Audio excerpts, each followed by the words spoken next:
एक बार फिर से टॉपर्स तक चैनल में आप सभी दोस्तों का तहे दिल से इसमें स्वागत करता हूं। और जिस तरीके से आप सबों ने मुझे प्यार दिया है, जिस तरह से मेरी वीडियो को बच्चों ने देखा है, वॉच किया है, इसी तरह से आप सभी बच्चे मुझे प्यार और स्नेह देते रहें। मेरे पास जितनी समझ है, मैं जितने अच्छे तरीके से आपको समझा सकता हूं, उस तरीके से मैं समझाऊंगा, समझाने की पूरी कोशिश करूंगा दोस्तों। तो आज एक नए टॉपिक एसएसटी का पहला चैप्टर जो है, ज्योग्राफी का first chapter resource and development, संसाधन और विकास, उस चैप्टर को हमने डिस्कस करने के लिए उठाया है चैप्टर। अब नया सेशन शुरू हो गया है, तो नया सेशन शुरू होने के बाद से ज्योग्राफी का पहला चैप्टर जो पूरे एसएसटी में सबसे आसान अगर कोई चैप्टर है, सबसे इजी अगर कोई चैप्टर है, तो वो है संसाधन और विकास, रिसोर्स एंड डेवलपमेंट। और आसान तो है, इजी तो है, लेकिन यहाँ से बहुत सारे क्वेश्चन जो है डायरेक्ट क्वेश्चन पूछे जाते रहे हैं हमेशा से ही। और लिखना बहुत आसान है, समझना अगर एक बार आप समझ गए तो यहाँ से लिखना बहुत आसान होता है। टॉपर्स तक चैनल एक ऐसा प्लेटफॉर्म है जो एसएसटी के हर एक तरह के वीडियो और लगभग अब मैं थोड़ा सा करंट अफेयर्स जो बच्चे आगे की तैयारी कर रहे हैं उनके लिए भी थोड़ा सा वीडियो बनाना शुरू किया है। तो आज आज जो है हम लोग रिसोर्स एंड डेवलपमेंट, उसी चैप्टर को हम लोग पढ़ेंगे, संसाधन और विकास। इस चैप्टर में बड़े इंपॉर्टेंट टॉपिक्स हैं कि सबसे पहले संसाधन किसे कहते हैं। आज इस चैप्टर में हम लोग संसाधन किसे कहते हैं, फिर संसाधन कितने प्रकार के होता है, कि कौन सा संसाधन जो है हमारे लिए इम्पोर्टेंट है, फिर एजेंडा 21 क्या है, फिर और कई सारे इसमें इम्पोर्टेंट टॉपिक्स हैं। मिट्टी के कितने प्रकार होते हैं, कृषि कितने प्रकार का होता है, मिट्टी कौन सी मिट्टी फर्टाइल है, हमारे देश में कौन कौन सी मिट्टियाँ कहाँ पाई जाती है, ये लगभग जो है हम इसमें उन सभी चीज़ों पर डिटेल से डिस्कस करेंगे। तो चलते हैं, आज हम लोग सबसे पहला ही टॉपिक लिया है हमने, संसाधन किसे कहते हैं। संसाधन का मतलब है कि जो हमारा पर्यावरण है, हमारा पर्यावरण का मतलब क्या होता है, हमारे चारों तरफ का जो वातावरण है, जो दिखाई देता है, वो हमारा पर्यावरण है। तो हमारे चारों तरफ जो दिखाई देने वाली जितनी भी वस्तुएं हैं और जिसका उपयोग हम अपने फायदे के लिए करते हैं, हम अपने बेनिफिट्स के लिए करते हैं, हम अपने लाभ के लिए करते हैं, उसे संसाधन कहते हैं।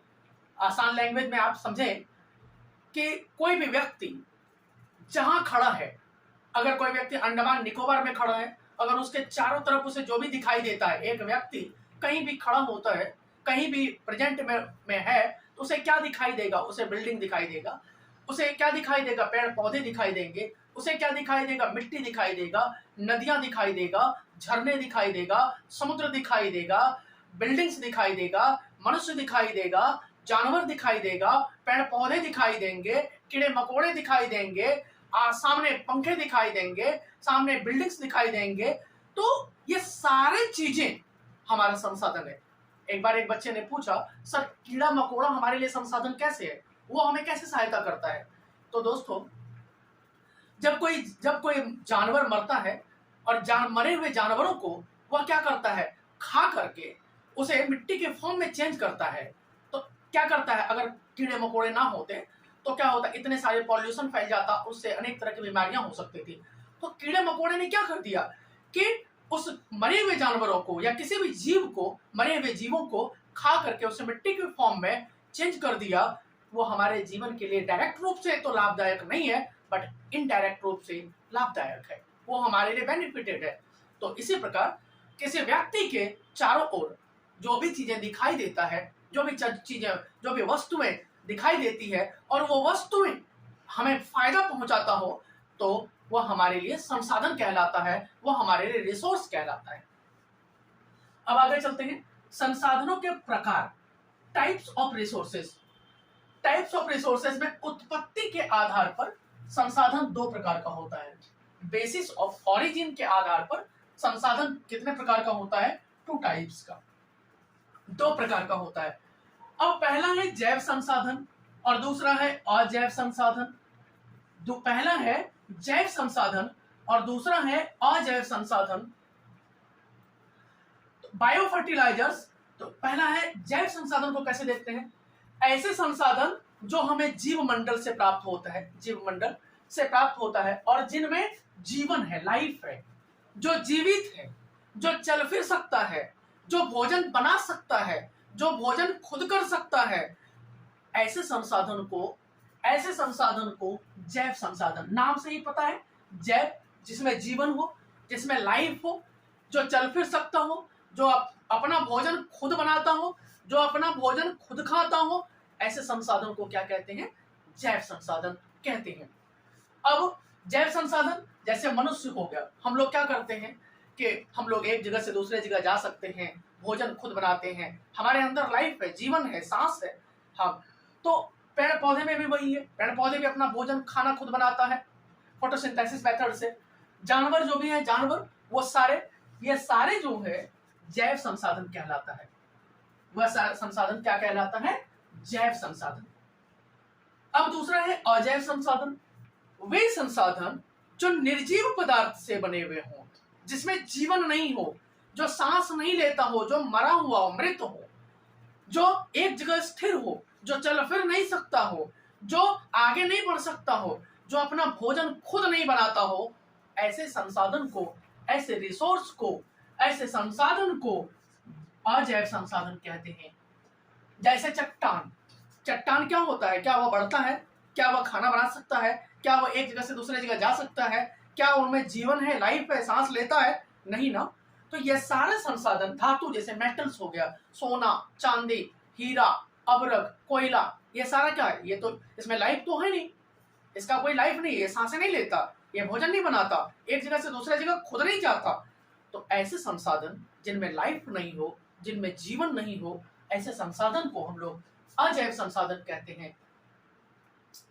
उसके बाद समाप्यता के आधार पर संसाधन, ये तो हो गया उत्पत्ति के आधार पर। अब क्वेश्चन एग्जाम में कई बार प्री बोर्ड में पूछा जाता है, प्री बोर्ड में पूछा गया है उत्पत्ति के आधार पर संसाधन कितने प्रकार का क्वेश्चन पूछा जाता है कि संसाधन किसे कहते हैं, उत्पत्ति के आधार पर संसाधनों के प्रकार को समझाएं। तो हम लिखेंगे पहले संसाधन और उसके बाद उत्पत्ति के आधार पर संसाधन, दो प्रकार का, जैव और अजैव। जैव संसाधन जिसमें जीवन हो और अजैव संसाधन जिनमें जीवन नहीं हो, लाइफ नहीं हो, उसे अजैव संसाधन।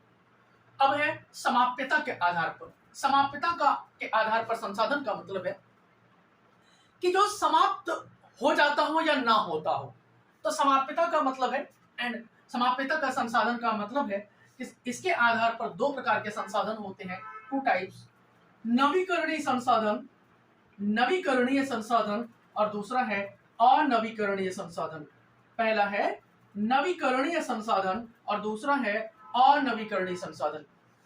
ऐसे संसाधन वे सभी संसाधन जिन्हें विभिन्न भौतिक, रासायनिक या यांत्रिक प्रक्रियाओं द्वारा पुनः उपयोगी बनाया जा सकता है, उसे नवीकरणीय संसाधन। अपने लैंग्वेज में समझिए, नवीकरणीय संसाधन का मतलब है जिसे नया बनाया जा सकता हो, बार बार अगेन एंड अगेन यूज किया जा सकता हो, प्रयोग किया जा सकता हो, कम समय में उसे बनाया जा सकता हो। ऐसे संसाधन को जिसे बार बार यूज कर सकते हो, कम टाइम में हम बना सकते हो, ऐसे संसाधन को नया नवीकरणीय संसाधन कहते हैं। जैसे क्या है, वायु, हवा अगर चल रहा है तो वायु को हम क्या कर सकते हैं, हम वायु से बिजली बना सकते हैं, वायु को हम क्रिएट कर सकते हैं। अगर 5,000 10,000 पेड़ बना दिया तो वायु को क्रिएट करते हैं, ये कभी खत्म नहीं होगा, ये समाप्त नहीं होगा। जैसे उसी तरह जल है, गंदा जल है तो हम उसे प्योर वाटर के रूप में चेंज कर सकते हैं, पीने लायक जल बना सकते हैं। अब कई सारे बच्चे 10th लेवल पे कहेंगे तो गंदा जल को पीने लायक कैसे बनाएंगे सर, तो ऐसी कई सारी टेक्निक है, टेक्नोलॉजी है। गंदा जल का मतलब है नाले का जल नहीं, थोड़ा बहुत गंदा है तो उसे हम प्योर वाटर के रूप में चेंज कर सकते हैं। तो कहने का मतलब है जिसे हम नया बना सकते हो, गंदा वाटर को प्योर वाटर बना सकते हैं जो थोड़ा गंदा हो, या पानी को हम कई तरीके से चेंज कर सकते हैं, यूज कर सकते हैं, बर्फ बना सकते हैं। तो ऐसे संसाधन को हम लोग जो है नवीकरणीय, जिसे नया बना सकते हो, जिसे नया बना सकते हो। अब किस मेथड से, फिजिकल मेथड से, केमिकल मेथड से या मैकेनिकल मेथड से, भौतिक प्रक्रिया द्वारा या रासायनिक, कोई केमिकल डाल दिया तो उससे हमने कोई दूसरा चीज बना लिया तो वो भी नवीकरणीय संसाधन है। फिजिकल मेथड से या कोई मैकेनिकल मेथड, मशीन के द्वारा हम कोई नया बना सकते हैं। पानी से क्या करते हैं, हम आइस बना लेते हैं।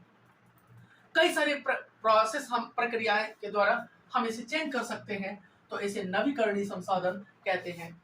दूसरा है अनवीकरणीय संसाधन। अनवीकरणीय संसाधन का मतलब होता है ऐसे संसाधन जिसे एक बार उपयोग में लाने के बाद फिर दोबारा से हम उसका उपयोग नहीं कर सकते, या जिसे बनने में हजारों करोड़ों वर्ष लग जाता है।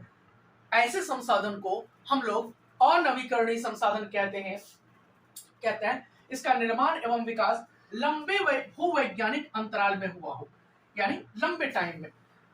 तो क्या हम कोयले को या सोना को, चांदी को, हीरा को हम लोग क्या 10-20 सालों में बना सकते हैं? नहीं बना सकते। कोयले का निर्माण आप सबों को पता है कि कोयले का निर्माण कैसे होता है। वो लाखों वर्षों की प्रोसेस, प्रक्रिया का नतीजा होता है। कोयले जैसे कोयला हो गया, सोना हो गया, चांदी हो गया, हीरा हो गया, अभ्रक हो गया, मिट्टी का तेल हो गया, पेट्रोलियम हो गया, ये सारी चीजें जो है बनने में लंबे समय लग जाता है। और जो धरती की प्रक्रिया के द्वारा, भूवैज्ञानिक मेथड्स के द्वारा ही इसका करोड़ों वर्षों में, लाखों वर्षों में ये फॉर्मेट होता है, बनता है। तो ऐसे प्रोसेस को, ऐसे प्रक्रिया को अनवीकरणीय संसाधन कहते हैं। अब कोयला का निर्माण कैसे होता है, थोड़ा सा इसे भी हम लोग समझ लेते हैं। दोस्तों, कोयले का निर्माण ऐसे समझिए, ईश्वर ना करे, गॉड ना करे कि ऐसा हो। मान लीजिए हम लोग यहाँ क्लासरूम में बैठे हुए हैं और अचानक से भूकंप आ जाए। तो जब भूकंप आएगा तो बहुत लंबे जगह में भूकंप आता है, पूरे आधी पृथ्वी या पूरे धरती में भूकंप आ गया तो क्या होगा, धीरे धीरे ऊपर की जितनी चीजें हम लोग धीरे धीरे नीचे की तरफ दब जाएंगे। और जब नीचे की तरफ दब जाएंगे, केवल मनुष्य ही नहीं, जितने जानवर होगा वो भी दब जाएगा। जितने बड़े बड़े जंगल होंगे, फॉरेस्ट होंगे, वो भी धीरे धीरे दब जाएंगे। जितने बड़े बड़े पेड़ होंगे वो भी धरती के नीचे समा जाएंगे। तो हम लोगों के शरीर में 2 तत्वों से बना हुआ होता है। एक तो मांस का पार्ट है, एक हड्डी का पार्ट है। तो मांस का पार्ट तो जो है वो मिट्टी चेंज कर देता है, खा जाता है, कीड़े मकोड़े खा जाते हैं। लेकिन हमारा जो स्केलेटन है, हड्डी वाला पार्ट है, वो नहीं खा पाता है। वो 500, 1000, 2000, 5000, 10,000 सालों तक वो रहता है ऐसे का ऐसे। उसी तरह से जो पेड़ पौधे हैं, बड़े बड़े पेड़ पौधे हैं, वो जब नीचे धरती के नीचे समा जाते हैं, दब जाता है। तो ये भारत, पूरे वर्ल्ड में बड़े बड़े जंगल भी हैं। जब पूरा का पूरा जंगल धरती के नीचे दब जाता है तो धीरे धीरे धरती की गर्मी से, धीरे धीरे धरती की गर्मी में गर्मी भी है और धीरे उसके अंदर पानी का अंश भी है। तो दोनों के तत्वों से वो धीरे धीरे जो जंगल है, धीरे धीरे जो पेड़ है, वो धीरे धीरे चेंज होता रहता है। लाखों वर्षों में चेंज होते होते होते होते वो क्या करता है, एक बड़ा सा क्षेत्र जो है, जितना बड़ा जंगल था, वो धीरे धीरे कोयले के फॉर्म में चेंज हो जाता है, बदल जाता है। तो इसी प्रकार से पेट्रोलियम बनता है। इसी प्रकार से और सारे जो मिनरल्स हैं, खनिज हैं, वो सारे इसी प्रोसेस के थ्रू बनता है। तो आज हमने ये देखा। आगे हम लोग जो है इसी के रूप में देखेंगे कि निजी संसाधन किसे कहते हैं, आगे देखेंगे सामुदायिक संसाधन किसे कहते हैं, राष्ट्रीय संसाधन किसे कहते हैं और अंतरराष्ट्रीय संसाधन किसे कहते हैं। हम लोग इसके बाद जो है वो चलते हैं। और नेक्स्ट है स्वामित्व के आधार पर संसाधन कितने प्रकार का होता है। स्वामित्व के आधार पर, बेसिस ऑफ ऑनरशिप के आधार पर जो रिसोर्स है वो 4 प्रकार का होता है। मैंने लिखा है यहाँ पे 4 types of basis of ownership.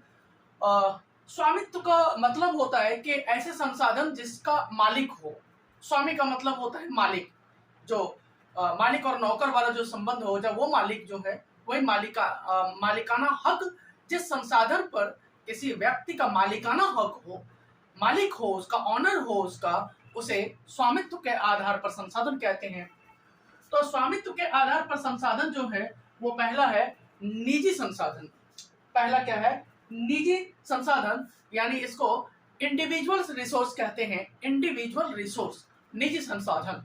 अब निजी संसाधन क्या है, ऐसे संसाधन जिस पर किसी निजी व्यक्ति का अधिकार हो उसे निजी संसाधन कहते हैं। यानी निजी व्यक्ति का क्या मतलब कि दुनिया में कोई भी रिसोर्स है, संसाधन है, कोई भी वस्तु है, कोई भी संपत्ति है, अगर उस पर किसी व्यक्ति का, सिंगल पर्सन का अधिकार हो, हक हो, तो उसे निजी संसाधन यानी इंडिविजुअल रिसोर्स कहते हैं। जैसे मेरा जो बिल्डिंग है, मैंने अपने पैसे से अगर मैंने अपने बिल्डिंग खरीदा है तो वो मेरा इंडिविजुअल रिसोर्स है, मेरा निजी संसाधन है। अगर मैंने एक बाइक खरीदा है, अगर मैंने एक 4 व्हीलर खरीदा है, अगर मैंने कोई और वस्तुएं खरीदा है, गांव में जमीन खरीदा है, वो कोई भी संपत्ति, कोई भी प्रॉपर्टी, कोई भी संसाधन, कोई भी रिसोर्स, कोई भी वस्तु जिस पर केवल उस व्यक्ति का अधिकार हो, दूसरा कोई दावा नहीं कर सकता, ऐसे संसाधन को इंडिविजुअल रिसोर्स या निजी संसाधन कहते हैं। जैसे मान लीजिए मेरे कमरे में मेरा मोबाइल है, वो मेरा निजी संसाधन है। मेरा कूलर है, वो मेरा निजी संसाधन है। मेरे पास बहुत सारी जमीनें हैं, 5-7 बिल्डिंग्स है, वो मेरा निजी संसाधन है, इंडिविजुअल रिसोर्स है। जिस संसाधन पर केवल किसी एक व्यक्ति या उसके परिवार का अधिकार हो, तो उसे निजी संसाधन, उसे इंडिविजुअल रिसोर्स कहते हैं। दूसरा है दोस्तों सामुदायिक संसाधन। दूसरा है सामुदायिक संसाधन, कम्युनिटी रिसोर्स। सामुदायिक संसाधन बड़ा आसान तरीके से आप दोस्तों समझें कि कम्युनिटी रिसोर्स क्या है। ऐसे संसाधन जिस संसाधन पर एक समुदाय में रहने वाले सभी लोगों का समान रूप से अधिकार हो, उसे कम्युनिटी रिसोर्स, उसे सामुदायिक संसाधन कहते हैं। जैसे आपका स्कूल है, आपके स्कूल में मान लीजिए कि वो स्कूल आपके गांव में है, तो आस पड़ोस में जो 5-7 गांव के बच्चे आपके स्कूल में पढ़ते हैं, तो आप वो उन सभी बच्चों का उस स्कूल पर इक्वल राइट्स है पढ़ने का, कोई मना नहीं कर सकता। ऐसा नहीं कर सकता कि जिसके गांव में स्कूल है वो बच्चा ये नहीं कह सकता, उस गांव का लोग, उस गांव के व्यक्ति ये नहीं कह सकते कि मेरे गांव का ही बच्चा इस स्कूल में पढ़ेगा, ऐसा नहीं कह सकते। क्यों? क्योंकि ऐसे संसाधन जिस पर आसपास में रहने वाले सभी लोगों का समान रूप से अधिकार है। जैसे सड़कें हैं, नेशनल हाईवे है, जैसे कोई खेल का मैदान है, जैसे यहाँ पे आप फुटबॉल क्रिकेट खेलते हो, जो ग्राउंड है, मैदान है, उस संसाधन पर कोई ये नहीं कह सकता कि केवल इस पर मेरा अधिकार है। हाँ, अगर उस पूरे जमीन को आपने खरीद रखा है तो तब तो वो आपका है, लेकिन अगर वो सरकारी है, अगर वो सरकार का है, अगर वह सभी तो ऐसे संसाधन पर उस कम्युनिटी में रहने वाले, उस समुदाय में रहने वाले, उस गली में रहने वाले, उस आसपास के 10-20 गांव में रहने वाले सभी लोगों का समान रूप से अधिकार है। जैसे एक एग्जाम्पल के तौर पे बुराड़ी का खेल ग्राउंड जो है, बुराड़ी का बड़ा सा जो मैदान है, उस पर आसपास के रहने वाले सभी लोगों का समान रूप से अधिकार है। मान लीजिए कानपुर में एक बहुत बड़ा खेल का मैदान है, तो कानपुर में कोई भी व्यक्ति उस ग्राउंड में खेल सकता है, कोई ये मना नहीं कर सकता उसे खेलने से। जैसे तालकटोरा स्टेडियम दिल्ली में है, तो उस मैदान में कोई ये मना नहीं कर सकता कि भाई आस पड़ोस में रहने वाले लोग, कि मैं यहाँ रहता हूँ तो केवल यहीं के रहने वाले लोगों का अधिकार है, ऐसा नहीं कह सकता। तो कोई भी गली है, कोई भी सड़क है, कोई भी खेल का मैदान है, कोई भी पार्क है, कोई भी बगीचा है, कोई भी स्कूल है, कोई भी हॉस्पिटल है, रेलवे स्टेशन है, ये सारे जो रिसोर्स हैं, ये सारे जो संसाधन हैं, ये सारे सामुदायिक संसाधन हैं, कम्युनिटी रिसोर्स का एग्जाम्पल है। क्यों? क्योंकि इस समुदाय पर सभी लोगों का समान रूप से अधिकार है, कोई व्यक्ति मना नहीं कर सकता कि इस पर केवल मेरा अधिकार है। तो ऐसे संसाधन को कम्युनिटी रिसोर्स कहते हैं। नेक्स्ट है राष्ट्रीय संसाधन, नेशनल रिसोर्स। राष्ट्रीय संसाधन क्या है? ऐसे संसाधन जो एक देश की भौगोलिक सीमा के अंदर मौजूद हो। जैसे भारत है, भारत के बॉर्डर एरिया के अंदर, भारत के अंदर, देश के भीतर कोई भी संसाधन है वो राष्ट्रीय संसाधन है। तो कई सारे बच्चे पूछते भी हैं कि सर क्या राष्ट्रीय संसाधन में निजी संसाधन और सामुदायिक दोनों आ सकता है? बिल्कुल आ सकता है। राष्ट्रीय संसाधन का मतलब है कि जिस देश में कोई व्यक्ति रहता है, उस देश के बॉर्डर, सीमा के अंदर, सीमा का मतलब यहाँ का बॉर्डर एरिया, लड़कियों, सीमा का मतलब आप लोग लड़कियां मत समझना, तो सीमा के अंदर जो है कोई भी संसाधन है तो वह राष्ट्रीय संसाधन कहलाता है, वह नेशनल रिसोर्स कहलाता है। जैसे हमारे राष्ट्रीय संसाधन में क्या क्या संसाधन है, जैसे संसाधन में क्या क्या हमारे देश के अंदर है। हमारे देश के अंदर जैसे हमारा इंडिया गेट है, जैसे हमारा इंदिरा गांधी ये है, एयरपोर्ट है, कोई गेट है, नेशनल हाईवे है, इतने सारे रिसोर्स हैं झारखंड में जो है, झारखंड में, उड़ीसा में, छत्तीसगढ़ में, जो हमारा छोटा नागपुर का प्लेट्यू है, पठार है, उसके अंदर, उसके भीतर धरती के अंदर जो है रिसोर्स भरे पड़े हैं, सोना, चांदी, हीरा, आयरन। तो वो सारा संसाधन जो है वो राष्ट्रीय संसाधन कहलाता है। नेक्स्ट है अंतरराष्ट्रीय संसाधन, इंटरनेशनल रिसोर्स। इंटरनेशनल रिसोर्स जो किसी भी देश का संसाधन नहीं है, जिस पर किसी देश का अधिकार नहीं है, वो इंटरनेशनल रिसोर्स है, वह अंतरराष्ट्रीय संसाधन है। इसको ऐसे भी समझ सकते हो कि किसी भी देश की तट रेखा के 200 मील की दूरी पर खुले महासागरीय संसाधनों पर किसी देश का अधिकार नहीं है। अगर कोई देश है और उस देश के 200 किलोमीटर, 200 किलोमीटर नहीं, एक मील में करीब 1836 मीटर होता है, करीब 1.25 किलोमीटर, 1800 के आसपास मीटर होता है। तो 200 मील का मतलब हो गया करीब जो है वो 350 किलोमीटर, यानी समुद्र से 350 किलोमीटर के बाद, 300 किलोमीटर तो राष्ट्रीय संसाधन ही है। अगर भारत का समुद्री एरिया है और भारत के समुद्री एरिया के तो इसको हम लोग नेशनल रिसोर्स को हम लोग मैप पर देखते हैं दोस्तों कि एक राष्ट्रीय संसाधन का मतलब है कि किसी भी देश की भौगोलिक सीमा के अंदर, ये जो हमारा एरिया है, भौगोलिक सीमा है, इस सीमा के अंदर अगर कोई रिसोर्स है, अगर कोई संसाधन है, तो वो हमारा राष्ट्रीय संसाधन है। वो हमारा कौन सा संसाधन है? राष्ट्रीय संसाधन है, नेशनल रिसोर्स है। जैसे हमारे राष्ट्रीय संसाधन क्या हो गया? जैसे हमारा राष्ट्रीय संसाधन इंडिया गेट है, लाल किला है, हमारा राजघाट है, मुंबई गेटवे ऑफ मुंबई है। तो ये जो है हमारा छोटा नागपुर का प्लेट्यू है, जिसके अंदर बहुत रिसोर्स भरा पड़ा है, सोना, चांदी, हीरा, अब्रक, कोयला, ये सारे संसाधन है। तो ये सारा संसाधन जो है हमारा राष्ट्रीय संसाधन है। और राष्ट्रीय संसाधन ये भी है कि भारत के समुद्री रेखा के 200 मील के अंदर जो हमारा संसाधन है, ये भी हमारा राष्ट्रीय संसाधन है। जैसे हमारे भारत के समुद्र में, जैसे यहाँ मुंबई है, तो मुंबई से ये जो मुंबई हाई है, इसमें हमारा बहुत बड़ी मात्रा में हम लोग पेट्रोलियम निकाल रहे हैं। तो ये हमारा नेशनल रिसोर्स है। यानी समुद्र किसी भी देश की सीमा के बॉर्डर एरिया के 200 मील से अंदर, 200 मील यहां से लेकर के हमारा 200 मील यहां तक आता है, यानी 200 मील का मतलब है करीब 350 किलोमीटर के अंदर जो है ये हमारा राष्ट्रीय संसाधन 200 मील राष्ट्रीय संसाधन कहलाएगा।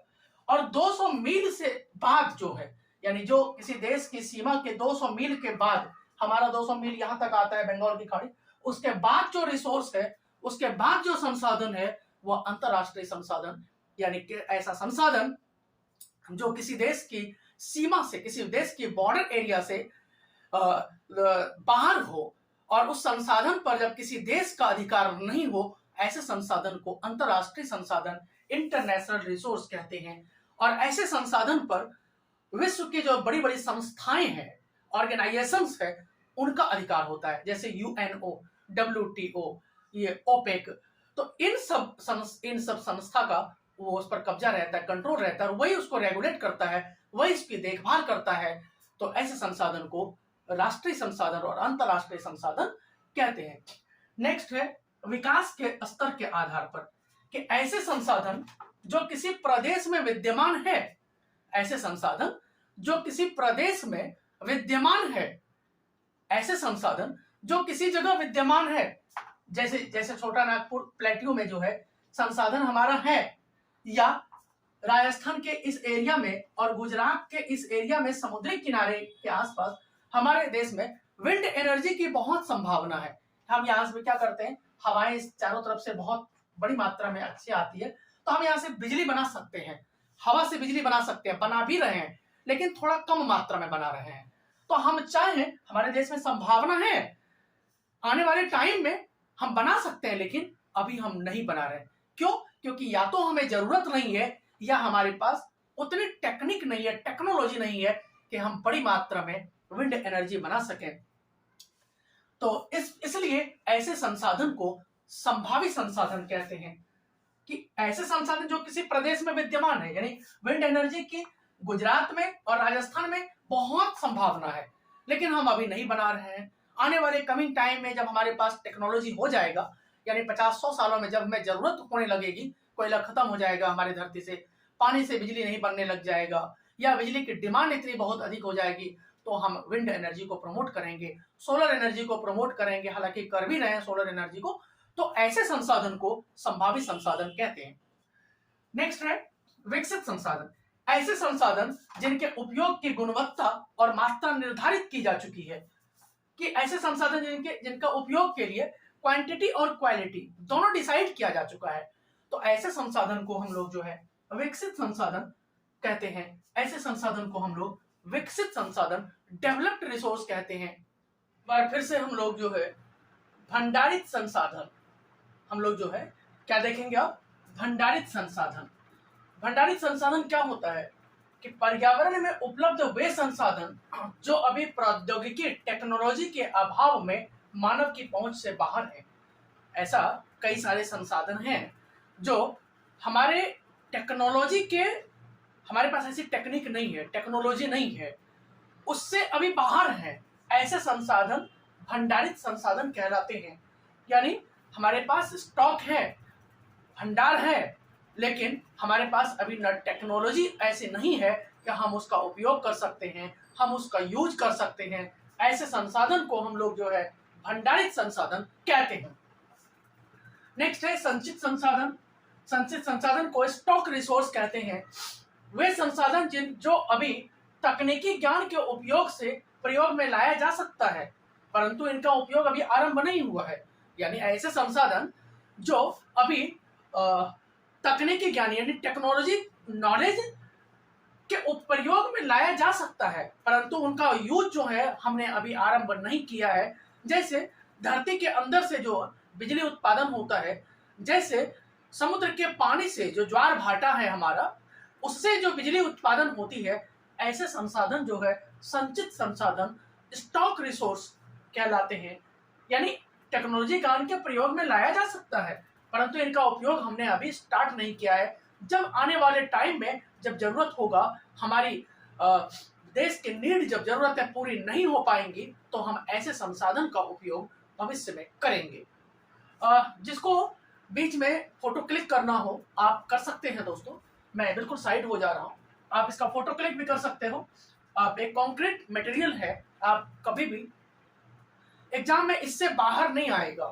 पूरा कंप्लीट चैप्टर में लेकर के चल रहा हूँ और उन बच्चों को भी ध्यान में रख करके मैं पढ़ा रहा हूँ जो बच्चे बिल्कुल ही पढ़ाई में कमजोर हैं। हालांकि एक बात है कि कोई कमजोर नहीं होता, कोई इंटेलिजेंट नहीं होता, बशर्ते उसकी मेहनत उसकी कमजोर और उसे इंटेलिजेंट बनाती है। तो आप जो बच्चे ईमानदारी से मेहनत कर रहे हैं, वो बच्चे नो डाउट इंटेलिजेंट होंगे, उनका मार्क्स बहुत अच्छा आएगा और आपकी एक समझ डेवलप होगी। बच्चों, जब आप कंपटीशन में जाएंगे, 11th 12th पास करने के बाद जब कंपटीशन में जाएंगे आप, तो यही सारी चीजें, ये क्वेश्चन जो है आगे मैं आपको इसी चैप्टर में agenda 21 sustainable development, resource planning, ये सारी चीजें जब पढ़ाऊंगा, तो ये जो एजेंडा 21 है, संसाधन का जो सतत पोषणीय विकास है, सस्टेनेबल डेवलपमेंट है, ये IAS के एग्जाम में, कई सारे PCS के एग्जाम में क्वेश्चन कई बार पूछा गया है, 1-2 बार नहीं। आप मोबाइल पे सर्च करके देख सकते हो। तो चलिए हम चलते हैं। तो वो हो गया संभावित संचित संसाधन। नेक्स्ट है संसाधन नियोजन, यानी रिसोर्स प्लानिंग, कि संसाधन का प्लान कैसे करें। हमारे पास स्टॉक तो बहुत है, लेकिन हम उस संसाधन का प्लानिंग कैसे करें, क्या करें हम, कैसे हम उस संसाधन को प्लानिंग के तहत खर्च करें, प्लानिंग के तहत यूज करें, ऐसे संसाधन देखते हैं। ऐसे उपाय अथवा टेक्नोलॉजी जिनके द्वारा संसाधनों का उचित उपयोग सुनिश्चित किया जा सकता है, वह संसाधन नियोजन कहलाता है।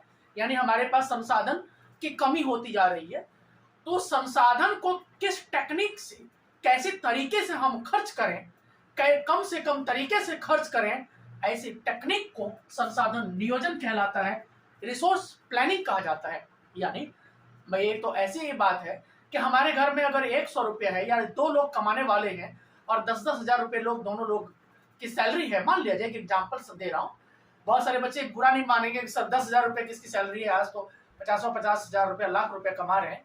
तो हो सकता है जिनके यहाँ अच्छी नौकरी हो वह कमा रहे होंगे, लेकिन कई सारे भारत में मिनिमम करीब 60% फैमिली ऐसा है जिनकी इनकम जो है 10,000 से 20,000 25,000 के बीच में है, इससे अधिक नहीं।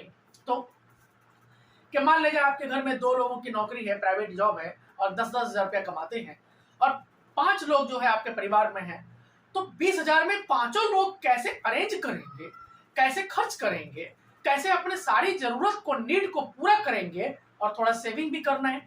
तो ऐसे संसाधन को, पैसा भी तो हमारा संसाधन है, ऐसे संसाधन को संसाधन नियोजन कहते हैं, रिसोर्स प्लानिंग कहते हैं।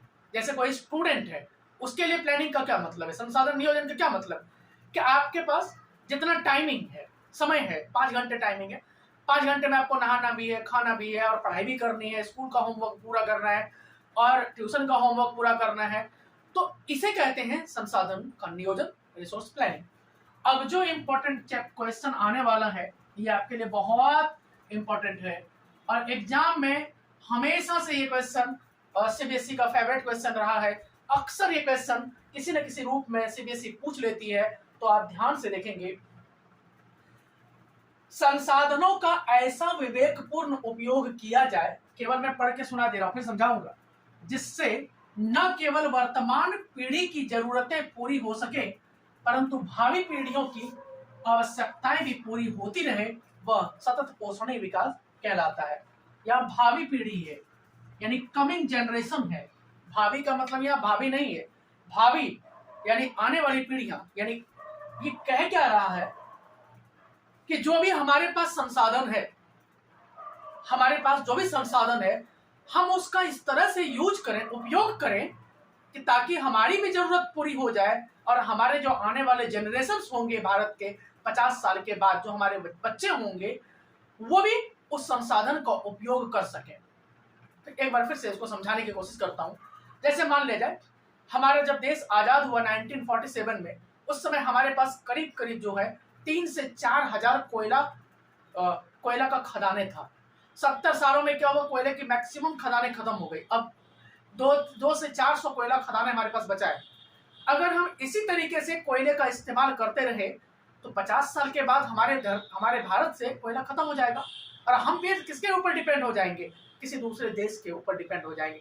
तो ऐसे ये सिर्फ कह रहा है कि हम पानी जो है, प्योर वाटर हमारे धरती में 1 से 1.5% प्योर वाटर है। जिस तरीके से हम पानी का दुरुपयोग कर रहे हैं, दुरुपयोग, कई सारे बच्चे कहेंगे सर दुरुपयोग नहीं करते हैं, हम तो यूज करते हैं। तो बच्चों, कोई एक बाल्टी पानी में भी नहाया जा सकता है, कई सारे लोग 4 बाल्टी पानी में भी नहाते हैं, तो वो दुरुपयोग ही है।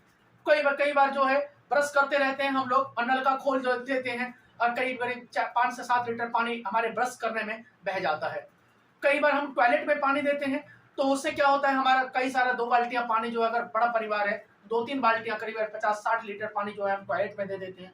तो ये इसको हम बचा सकते हैं। कैसे बचा सकते हैं, मान लीजिए हमने नहाया, स्नान किया, तो जो कपड़े धोए उस पानी को एक टब में जमा करके रख सकते हैं। अब पूरे दिन जब हम वॉशरूम जाएंगे, जब हम टॉयलेट जाएंगे, तो हम उसी गंदा पानी को हम टॉयलेट में इस्तेमाल कर सकते हैं। या हमने सब्जी धोया, सब्जियां बनाने में चावल धोया, चावल धोने के दौरान वो पानी हमने किसी जगह स्टॉक कर लिया और हम उस पानी को हमने अपने फूल के जो पौधा लगाया उसमें डाल सकते हैं। तो किसी भी रूप में हम बिजली का हम जो है पानी को बचा सकते हैं। जैसे बिजली है, अब बिजली को ही क्या कर सकते हैं, हम कहीं जा रहे हैं तो हम स्विच ऑफ करके उसे ऑफ कर सकते हैं, बचा सकते हैं बिजली को। कहीं जा रहे हैं घर से बाहर, हम फैन ऑफ कर सकते हैं। कई बार हम क्या करते हैं, चलो 1-2 घंटे में लौट करके आ जाएंगे, तो हम ट्यूबलाइट को भी खुला छोड़ देते हैं, फैन को भी चला हुआ छोड़ करके हम चले जाते हैं। तो इस तरह से अगर हम संसाधन का दुरुपयोग करते रहेंगे तो हमारे जो आने वाले कमिंग जनरेशन है, 50-100 साल के बाद से हमारे धरती पर से प्योर वाटर खत्म हो जाएगा, हमारे धरती पर से कोयला खत्म हो जाएगा, हमारे धरती पर से जब जिस तरीके से हम लकड़ी का इस्तेमाल करते चले जा रहे हैं, जंगल खत्म होते जा रहा है, तो ऐसे ऑक्सीजन की कमी होती जाएगी। तो फिर हमारा जो आने वाला जनरेशन है वो कैसे इस संसाधन का उपयोग करेगा और वो अपना डेवलपमेंट कैसे करेगा। तो वह यहाँ वही कह रहा है कि हम इस तरीके से संसाधन का विवेकपूर्ण उपयोग करें। विवेकपूर्ण का मतलब है जितनी हमारी जरूरत हो उतना ही इस्तेमाल करें और उस संसाधन को बचाएं। ये हमारी जिम्मेवारी है, क्योंकि आने वाला पीढ़ी जो है, हम तो मर के चले जाएंगे, लेकिन हमारे आने वाला जो जनरेशन होगा वो उसका डेवलपमेंट रुक जाएगा, उसका विकास गति रुक जाएगी उसकी, क्योंकि उसके पास पानी नहीं होगा, उसके पास कोयला नहीं होगा, उसके पास पेड़ पौधे नहीं होंगे, कम होगा, ऑक्सीजन नहीं होगा, तो उनका डेवलपमेंट क्या होगा, रुक जाएगा।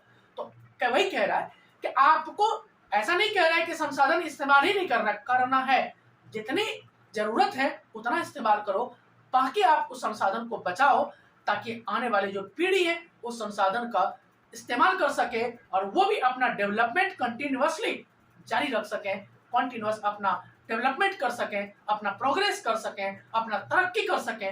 तो इसी तरीके से हमें अपने संसाधन को यूज करना है, हमें अपने संसाधन को बचाना है, हमें अपने संसाधन का जितना जरूरत हो उतना ही इस्तेमाल करना है।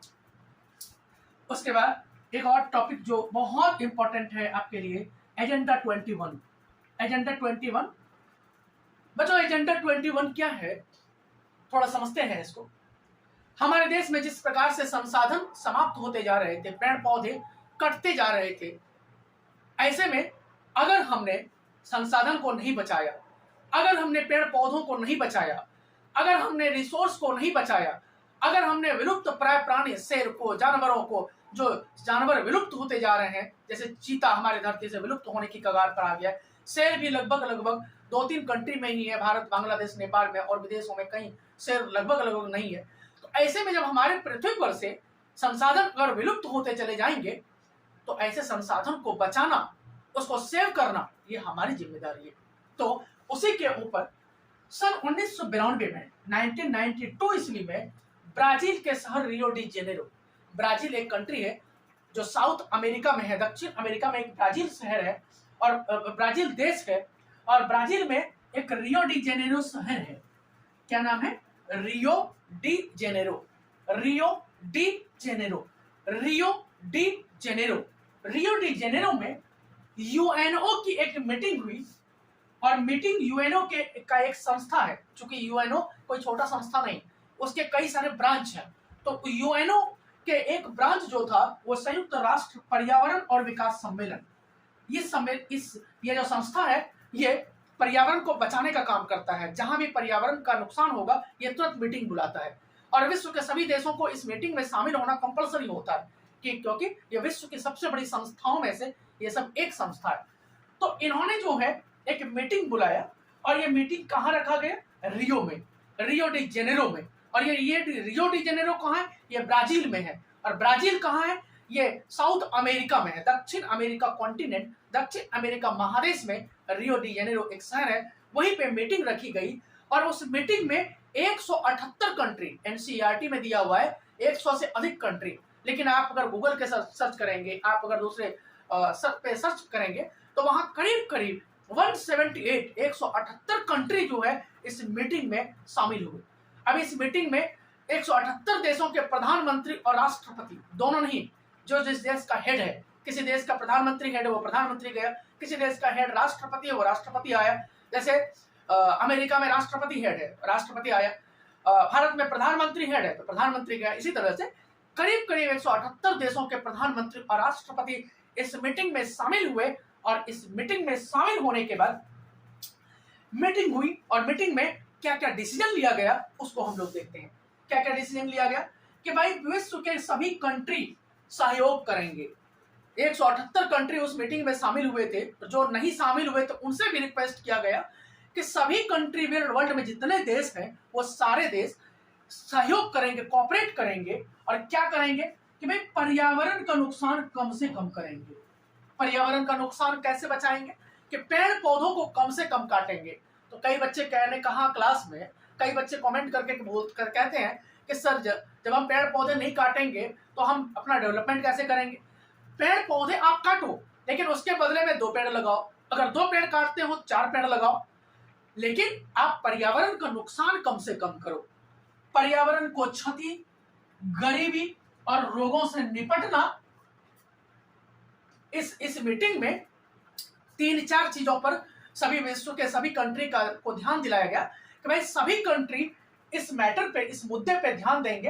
एक तो सभी देश अपने देश में, भारत अपने कंट्री में, अमेरिका अपने कंट्री में, ब्रिटेन अपने कंट्री में, हर कंट्री के हेड जो है अपने कंट्री में पर्यावरण का नुकसान कम से कम करेगा, पर्यावरण का क्षति कम से कम करेगा। उसके बाद गरीबी पे और रोगों से निपटने पर स्पेशल ध्यान देगा, स्पेशल फोकस करेगा कि भाई अपने देश में गरीबों को कम से कम, गरीबों को गरीब होएं, उसको अमीर होने पर ध्यान दिया जाए। गरीबी जो बढ़ती चली जा रही है उस पर कंट्रोल करना, ये हर कंट्री का मेन मुद्दा होना चाहिए।